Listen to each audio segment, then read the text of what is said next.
last time I was at a Big Ten football media day. It was back when I was at ABC Sports. Keith Jackson came with us, and I can tell you there's nothing better than traveling with Keith Jackson around college football. He was remarkable. He hosted and introduced the coaches. As you might imagine, his introductions were memorable, and that experience inspired me to leave the coaches' introductions to the pros. And so over the next 2 days, you will hear from our media partners as they announce our coaches. I'd like to thank the Big Ten staff for their great work in organizing this event, and also acknowledge Diana Sabo and AJ Eads, who lead Big Ten football all year long. A special thank you to the Irsay family, the Indianapolis Colts, the Indiana Sports Corp, for serving as our hosts at Lucas Oil Stadium, an absolutely perfect venue for this event. We have many of our partners here today, including representatives from 12 bowl games. We greatly appreciate the work that you and your volunteers do to provide memorable experiences for our student athletes, coaches, staff, and fans. A special thank you to the Rose Bowl. Big Ten teams have made 73 trips to Pasadena, beginning with Michigan's first trip in 1902. The Rose Bowl has been at the center of the history of Big Ten football. Thank you to Bill Hancock from the CFP for your dedication to college football and college athletics. It's been great to work with you again these past few months. Welcome and thanks to our media partners here today, BTN, Fox, CBS, and NBC, especially as we begin our new broadcast pattern this fall. More on that in a few minutes. Most importantly, thank you to our head coaches and student athletes. A special welcome to our 4 new coaches, Matt Rule from Nebraska, David Braun at Northwestern, Ryan Walters from Purdue, and Luke Fickle from Wisconsin. All of our coaches have been very generous in giving me their time and support as we head towards the start of a new season.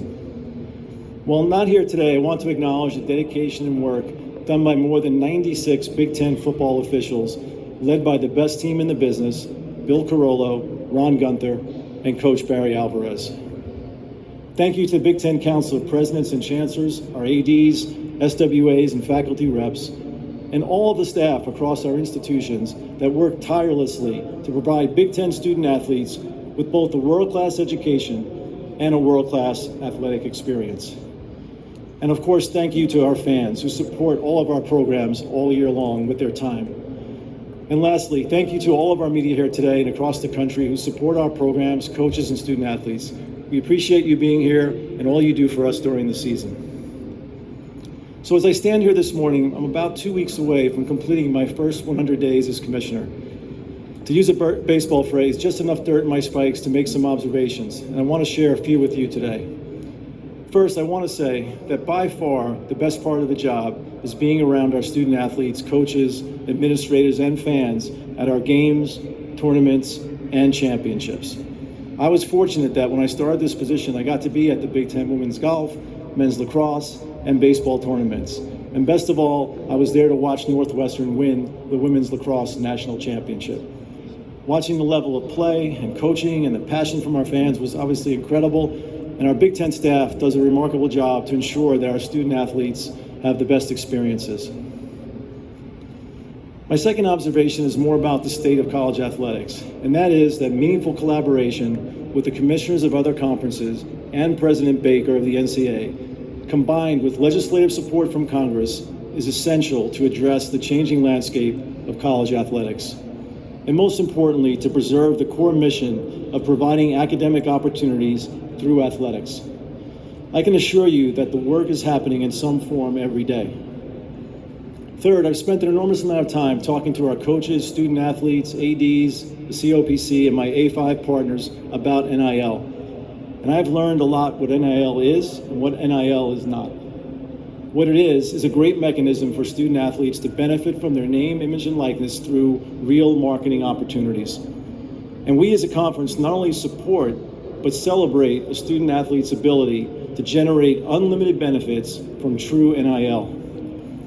However, it is important to say that much of what is happening now under the guise of NIL is not true NIL, but rather a move to a pay-for-play system that is driving recruitment and the transfer portal. This system operates away from and without institutional control, nor is it required to comply with Title IX. As a voluntary membership organization, the NCAA needs to be able to enforce its longstanding rules prohibiting inducements and pay for play. I do, however, feel optimistic about the future of college athletics. Recently, I had the opportunity to travel to Washington, D.C. and meet with members of Congress to discuss a fair and true NIL framework and discuss other issues facing student athletes and college athletics. Members of Congress and their staffs are engaged, and there's real momentum for bipartisan legislation that benefits student athletes, protects the academic athletic model, and recognizes that a national competitive landscape needs national rules that can be enforced. We are pleased that Congress is seeking to ensure that critical student athlete welfare benefits like continuing health care, lifelong learning, and mental health resources are broadly provided. Recently, the A5 issued a joint statement recognizing the significant work done by Senators Blumenthal, Booker, and Moran, as well as Senators Tuberville and Manchin. We look forward to working with them and their colleagues to move legislation forward. Next, I want to give you all an update on the exciting work the conference is doing to provide USC and UCLA with a thoughtful and smooth integration into the Big Ten. I had the pleasure of spending time in Los Angeles in mid-June with leadership from USC and UCLA. Student athlete welfare, scheduling, and marketing were the primary focus for both institutions at our meetings. Our football schedule format was an important step towards integrating UCLA and USC. The Flex Protect Plus system, as we call it, preserves important rivalries, while at the same time the nine-conference game format maintains the conference's strength of schedule and guarantees that every member will play at least one home and away game against every other member over each four-year period, truly connecting the conference. Thanks to Kerry Kenny and our ADs for leading this work. Led by Diana Sabo and the recent addition to our staff of Becky Penny, we are working hard on men's and women's basketball, and also the right regular season and postseason formats for each of our Olympic sports. I'm confident you will see creative solutions that address travel concerns, connect all of our members and student athletes into a unified conference, and promote competitive balance. I've also been asked a lot on the progress we've made in our long-form media rights agreements, and the answer is simply we've made significant progress towards their completion. We appreciate the spirit of collaboration from BTN, Fox, CBS, and NBC. I know that our partners will work with us to provide Big Ten student athletes with unmatched exposure. Before we turn our focus to football, we need to celebrate the athletic and academic success of all of our Big Ten student athletes during the 22-23 academic year. First, 50 Big Ten student athletes earned academic All-American honors. Looking back at NCAA postseason play for all sports last year, the Big Ten had 36 teams qualify for Sweet 16s, 13 advanced to Elite Eights, 9 went on to Final Fours, and 8 teams made it to the NCAA Championship Finals, where Penn State and Northwestern won national championships in wrestling and women's lacrosse, respectively. Big Ten student athletes earned 19 individual national championships and collected 6 National Player of the Year awards. And 120 student athletes were drafted in 6 professional sports. We wish them great success and congratulate their families and coaches. Our Big Ten hockey recently completed its 10th season, with 2 teams reaching the Frozen Four for the 2nd consecutive season. And Michigan's Adam Fantilli became the 2nd Hobey Baker Award winner from the conference in the last 3 seasons. In addition, Wisconsin's women's hockey program captured a national title. In men's basketball, we had 8 teams selected for tournament play, which was tied for the most bids by any conference. Purdue's Zach Edey was named Consensus National Player of the Year. It was an historic year for Big Ten women's basketball. Iowa was the first Big Ten school since 2005 to reach the NCAA championship game. And Caitlin Clark was the first women's basketball player in conference history to be chosen as unanimous National Player of the Year. She also won the Honda Cup as Collegiate Women Athlete of the Year. We had 7 NCAA women's tournament bids and a conference record 13 wins. We also saw season-long viewership records and attendance records at our women's tournament. And now on to football. We had a great 22 season. Last season, the Big Ten sent 2 teams, Michigan and Ohio State, to the CFP for the first time and matched the SEC as the only conferences to do so. We finished with 3 teams in the AP top 7, with Michigan at 3, Ohio State at 4, and Penn State at 7. The Big Ten had a winning record in bowl games, highlighted by Penn State's Rose Bowl win. A total of 31 Big Ten standouts earned All-American honors, including 15 who earned first-team recognition from at least one organization. Big Ten players earned 6 national awards, including the Buckus Award and the Outland Trophy. Last season, the Michigan-Ohio State game was the most watched regular season game by a margin of more than 4 million viewers. At the stadium, the Big Ten drew over 6.5 million fans to home games and featured the top 3 drawing teams in the nation. Early preseason polls have 5 Big Ten teams in the top 25, and the conference welcomes back 99 all-conference players. When I think about the season ahead and the future for Big Ten football, I believe the conference is positioned to continue its historic success. It starts with our incredible history and traditions, great players and coaches, and a passionate fan base across 12 states. With a population of more than 125 million people when UCLA and USC enter the conference in 2024.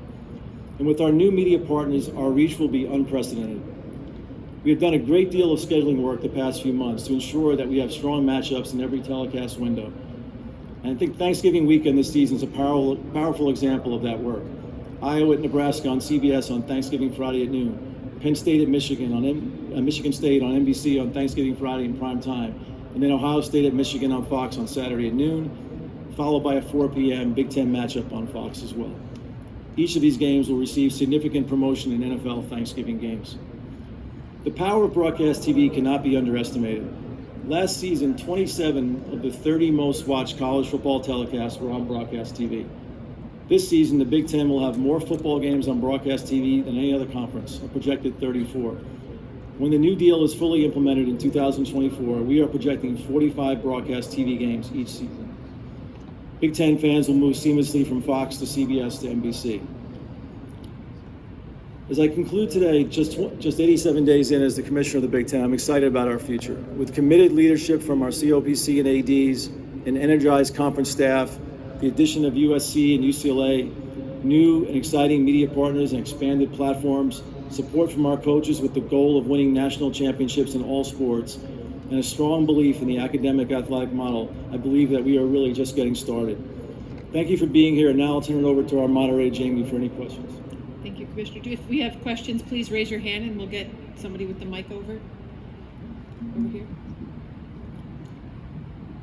Commissioner David Gold, Inside and You. With the recent allegations that have come out of Northwestern's athletic program, I'm wondering, is the conference launching an investigation, and will we expect to see further punishment for Northwestern? Yeah. Look, the process is, right now, Northwestern's launched 2 investigations. The process in the conference on these matters is led by the institution. So there's no investigation being launched by the conference. We'll wait to see the results of those investigations, and we'll have further comments at that time. Thank you. Other questions? Up here in front? Hold on, Bill, just 1 second. We're going to get you the mic.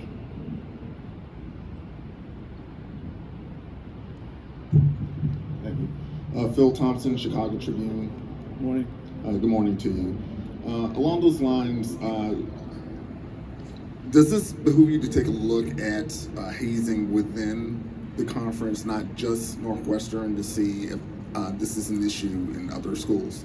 Yeah, I think when something like this happens, and I think our member institutions are going to take upon themselves to do that, right? And the obvious result would be to look at practices to make sure that what's happening on campus meets the standards that we expect to provide safe, and healthy environment for student athletes. So I think that's where that work needs to take place, and I know that in talking to some of our directors and coaches that they understand that. Brandon Marcello, 24/7 Sports. Commissioner, I know you're obviously new on the job, and realignment and expansion is still being talked about nationally. I was wondering, what has the feedback been from your leadership in the conference about the future of the Big Ten and whether it should be larger than 16 in the future? Yeah, look, I think, and this came up, early, it comes up a lot over the last couple of months. But what I'll say is that all the direction I'm getting from leadership, our presidents and chancellors, our athletic directors, is to focus on USC and UCLA. We have a lot of work to do there. I'm proud of the scheduling format that we created in football. I think it touches on all the right things, but we have significant work to do on scheduling our other sports, especially our Olympic sports, to come up with the best solutions. I believe that we've got a good plan in motion. I think we'll learn from it and then Like anything, there'll be tweaks and changes.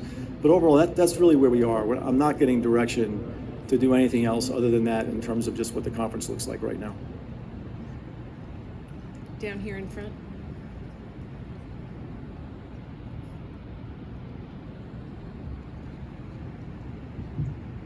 Hi, Tony. Dan Hope from 11 Warriors. When you talk about USC and UCLA coming into the conference, obviously, big changes coming next year for college football playoff too. How do you kind of balance staying focused on this year while also preparing for those big changes in the future? I appreciate that. Yeah, I think, look, when it comes to the schedule this year, we're ready. We have work done right in front of us. Today is the start of that. We've got we owe that to the conference to all of our existing members to make sure we put everybody in the best place this season. I don't think there's any distraction. I think we're able to do two things at once, look forward and at the same time do everything we need to do day in and day out for this football season, not just our football, but also the rest of the schedule this year for Big Ten sports. So I feel like we have the staff and the depth. We've done some things internally to shore up our staff to be able to do that, to put more energy into the integration of USC and UCLA. So I feel like the staff adjustments that we've made will allow us to do that effectively. We're going to come over here to the right. Tony, right here. Welcome to the Big Ten. Question for you. You touched on it in your initial statement, was the transfer portal. It just seems like it's way out of control with the number of athletes that are in this now. What are some really ideas that you guys have put forward so far to maybe put the horse back in the barn? One of the things that we're most focused on is just the incentives that are being created for students to consider leaving, right? So when you have a system that's providing, potential benefits for entering the portal, and a lot of athletes unfortunately aren't realizing those benefits when they enter the portal. So there's a little bit of a grass that's greener on the other side. When I spend time with our coaches, the portal is an absolute priority. I think the combination of what's happening in terms of the benefits that are being provided with the freedom to move, that combination really came together at the same time. And so you've seen the system now operate together, and it's creating all kinds of different incentives that are fueling lots more kids to get there. And I think, when I talk to our leadership, what I get is a real deep concern about what's going to happen with graduation as students move at the levels that we're seeing today. Are they going to, moving credits and major changes? All of those things are important. And I think we're going to see the results of that pretty shortly with the data that comes out from this flood. But I think the first thing, the idea is what can you do around the incentives? I think we need to really spend a lot of time on that. That's, I think, what our focus is, and that's why I talk about the difference between true NIL and NIL that really is NIL. We got to do a better job of explaining what each thing is, right? And they're two very different things.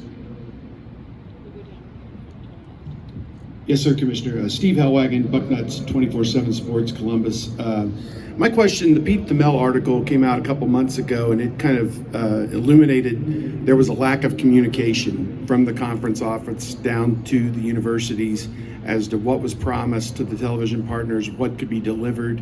Under your watch, is it going to be your mandate that you bring everybody involved in these discussions as much as you can? Somebody's got to lead them, but at the end of the day, these are still events on college campuses being played at off times, and it ruins the fan experience in some instances for night games in November, these kind of things. Just what do you say about that whole discussion that came out that things were promised but hadn't been fully vetted through the colleges? Yeah, I'm not going to speak to the work that was done before I got there. What I will say overall, that scheduling is the most collaborative process in the office. It doesn't work unless the conference staff is working with our athletic directors and SWAs, on a daily basis to come up with the solutions. There are historic things that get carried forward in every conference: who you play, when you want to play, and those things are all there, and we respect those. So, specifically, I think the first thing is that collaboration is obviously a big part of it. The second part of your question about gets back to that old balance between in-person